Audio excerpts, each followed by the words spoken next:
नमस्कार साथियों, जय हिंद। कैसे हैं आप सभी? यदि आप सीटेट पेपर 2 सामाजिक विज्ञान यानी एसएसटी से देना चाह रहे हैं तो ये वीडियो आपके लिए है।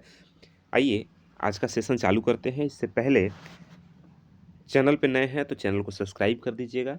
वीडियो में अपना फीडबैक हमें ज़रूर दीजिएगा। आइए क्वेश्चन शुरू करते हैं।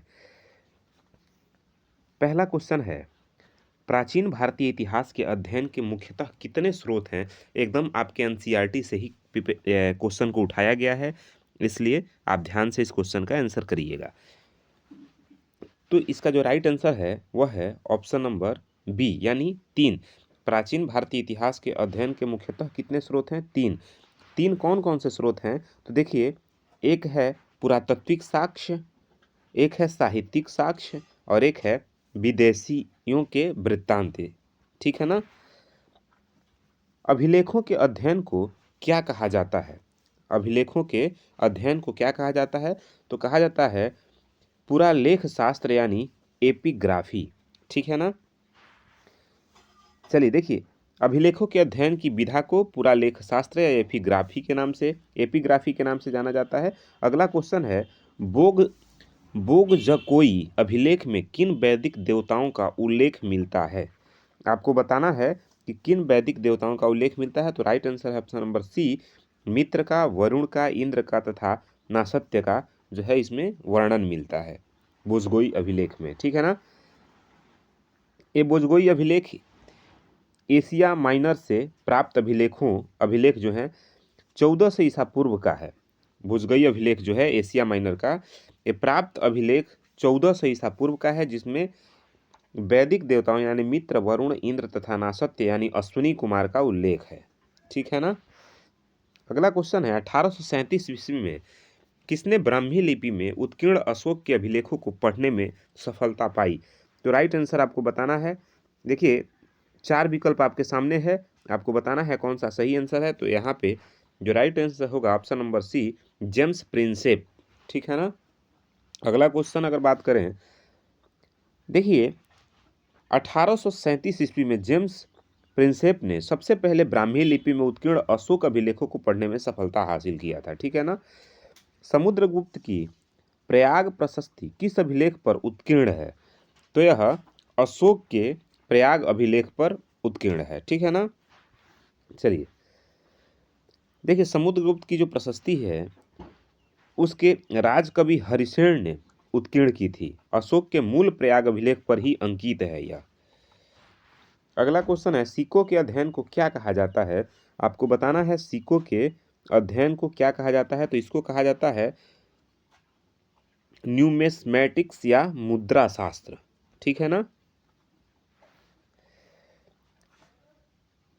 अगला क्वेश्चन है, मास्की तथा गुर्जरा के अतिरिक्त किन अभिलेखों में अशोक का नाम स्पष्ट उल्लेख है? तो ये आपको बताना है कौन सा सही विकल्प होगा। तो यहाँ देखेंगे option number C right answer है, नेत्तुर तथा उड्डेगोलम। ठीक है ना? अगला क्वेश्चन है, हाथी गुफा अभिलेख का संबंध किस शासक से है? हाथी गुफा, चलिए बताइए। तो इसका जो राइट आंसर होगा वह होगा ऑप्शन नंबर डी यानी खारवेल। चलिए आगे बढ़ते हैं। अगला क्वेश्चन है, प्राचीनतम सिक्के किन धातुओं के मिलते हैं? किन धातुओं के बनते हैं प्राचीनतम सिक्के? वो आपको बताना है। तो है प्राचीनतम जो सिक्के थे वो सोना, चांदी, तांबा, कांसा, सीसा और प्रोटीन के बनते थे। ठीक है ना? तो option number B right answer. यूनानियों ने भारतवर्ष के लिए किस शब्द का प्रयोग किया था? बताना है। तो है ऑप्शन नंबर डी इंडिया का। आगे बढ़ते हैं, मध्यकालीन लेखकों ने इस देश को किस नाम से संबोधित किया? तो उन्होंने हिंद अथवा हिंदुस्तान कहा इसे। ठीक है ना? अगला जो क्वेश्चन है, भारतवर्ष नाम सर्वप्रथम पाणिनि की किस रचना में प्राप्त होती है? तो पाणिनि की अष्टाध्यायी में भारतवर्ष का सबसे पहले नाम उल्लेखित मिलता है, पाणिनि के अष्टाध्यायी में। ठीक है ना? अगला क्वेश्चन है, महास्थान तथा साहगौरा के अभिलेख किसके शासनकाल के हैं? तो यह इसके राइट आंसर होते हैं चंद्रगुप्त मौर्य के शासनकाल के हैं महास्थान तथा साहगौरा का अभिलेख। अगला क्वेश्चन, साहगौरा अभिलेख में किस बात का उल्लेख किया गया है? यह आपको बताना है। तो इसमें किया गया है सूखे से पीड़ित प्रजा को राहत देने की बात की गई है। ठीक है ना। अगला क्वेश्चन है 1837 ईस्वी में जेम्स प्रिंसेप ने किस लिपि में उत्कीर्ण अशोक के अभिलेखों को पढ़ने में सफलता पाई थी? तो राइट आंसर है ब्राह्मी लिपि में। ठीक है। अगला क्वेश्चन है अशोक के नाम का स्पष्ट उल्लेख मास्की तथा गुर्जरा के अलावा और किन अभिलेखों में है? तो ये आपका हो जाता है, तो इसमें आप देखेंगे नेतुर तथा उड्डेगोलम में भी अशोक का जिक्र किया गया है। आगे बढ़ते हैं। अशोक के प्रयाग अभिलेख पर किसकी प्रशस्ति भी उत्कीर्ण है? तो अशोक के प्रयाग अभिलेख पर समुद्रगुप्त की प्रशस्ति भी लिखी गई है।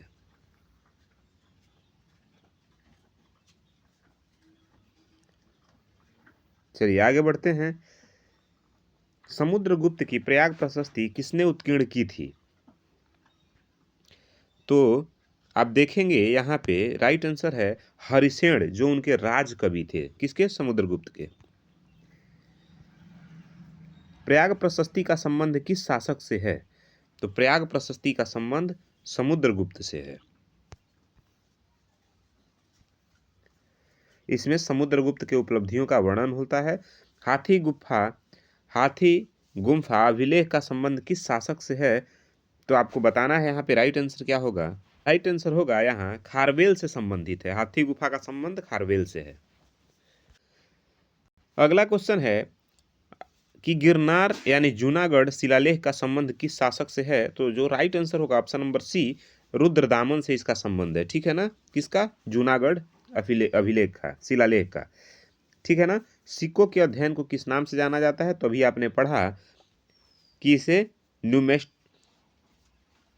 न्यूमेस्मेटिक्स या मुद्रा शास्त्र के नाम से जानते हैं। अश्वमेध पराक्रम शब्द गुप्तकालीन सिक्कों पर किसके उपलक्ष्य में उत्कीर्ण था? तो यह अश्वमेध यज्ञ के उपलक्ष्य में उत्कीर्ण किया गया था। ठीक है ना। नेक्स्ट क्वेश्चन पे चलते हैं। अगला क्वेश्चन है सतवाहनों ने मुख्य रूप से किस धातु की मुद्राएं जारी की थी? तो वह राइट आंसर होता है आपका सीसा। ठीक है। चलिए आगे बढ़ते हैं। मंदिर निर्माण की नागर, वेसर तथा द्रविड़ शैलियों का प्रचलन किस काल से प्रारंभ होता है? तो वेरी वेरी इंपॉर्टेंट क्वेश्चन है, आप इसे स्टार लगा के चलिएगा। बहुत इंपॉर्टेंट है कि नागर, वेसर तथा द्रविड़ जो शैली है मंदिर निर्माण की, तो किसके शासनकाल में प्रारंभ होती है? तो होती है ऑप्शन नंबर सी, गुप्त शासनकाल में। किस शासनकाल में भाई? गुप्त शासनकाल में। देखिए आगे बढ़ते हैं। जातक कहानियों का संबंध किससे है? तो जातक कहानियों का संबंध बुद्ध के पूर्व जन्मों से है। किससे है? बुद्ध के पूर्व जन्मों से। अर्थशास्त्र के रचयिता कौटिल्य को अन्य किस नाम से जाना जाता है? तो आप जानते हैं कि इन्हें चाणक्य के नाम से जाना जाता है, जो सम्राट अशोक के राज्यकाल में थे। सॉरी, चंद्रगुप्त मौर्य के समय थे। किसके समय? चंद्रगुप्त मौर्य। और मौर्य वंश का स्थापना किसने किया? चंद्रगुप्त मौर्य, अपने गुरु चाणक्य के मार्गदर्शन में। ठीक है। आगे बढ़ते हैं। अगला क्वेश्चन है राजतरंगिणी ग्रंथ, जिसमें संस्कृत भाषा में ऐतिहासिक घटनाओं का क्रमबद्ध उल्लेखन किया गया है, में कहाँ के इतिहास का वर्णन मिलता है? तो यह आपके जम्मू कश्मीर के यानी कश्मीर क्षेत्र के इतिहास का वर्णन मिलता है। कहाँ का? कश्मीर। आगे बढ़िए। अगला अच्छा, ये जो है राजतरंगिणी, एक कई बार एग्जाम में पूछा जाता है, तो ध्यान रखिएगा। एक ऐतिहासिक ऐतिहासिक घटनाओं पे आधारित ग्रंथ है और इसमें कश्मीर के बारे में उल्लेख किया गया है। ठीक है ना। आज का क्वेश्चन इतना ही। बाकी नए सेशन में नए क्वेश्चन के साथ हम मिलेंगे आपके साथ। कैसा क्वेश्चन आपको चाहिए वीडियो में कमेंट करके जरूर बताइएगा। मिलते हैं अगले वीडियो में, तब तक के लिए जय हिंद, बाय बाय। पढ़ते रहिए।